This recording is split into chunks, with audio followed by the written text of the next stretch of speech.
There are three planes of motion in which we move.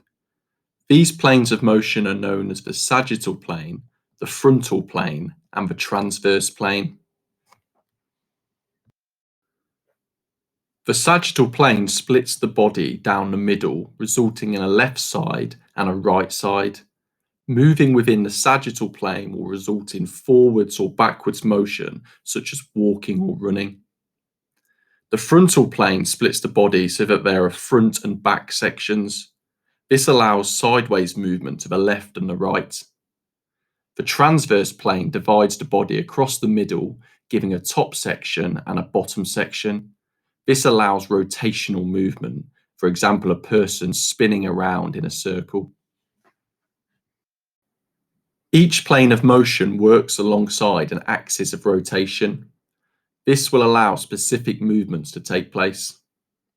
In a diagram, the axis of rotation is shown by a line going through an image of the body. If we imagine rotating this line, then a specific movement will happen. The sagittal plane works alongside the frontal axis. The frontal axis runs through the body from hip to hip.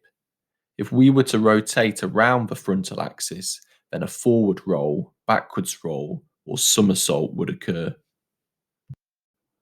The frontal plane works alongside the sagittal axis. The sagittal axis stabs through the center of the body, and if we were to rotate around this axis, then a cartwheel would occur. The transverse plane works alongside the vertical axis. The vertical axis runs through the body as a vertical line.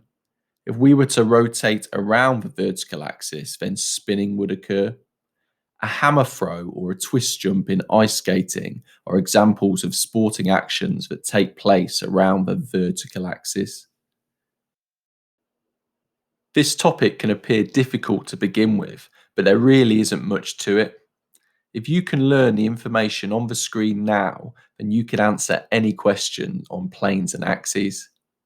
So to recap, the frontal plane works with the sagittal axis, and this results in a cartwheel. The sagittal plane works with the frontal axis, and this results in a forward roll or somersault.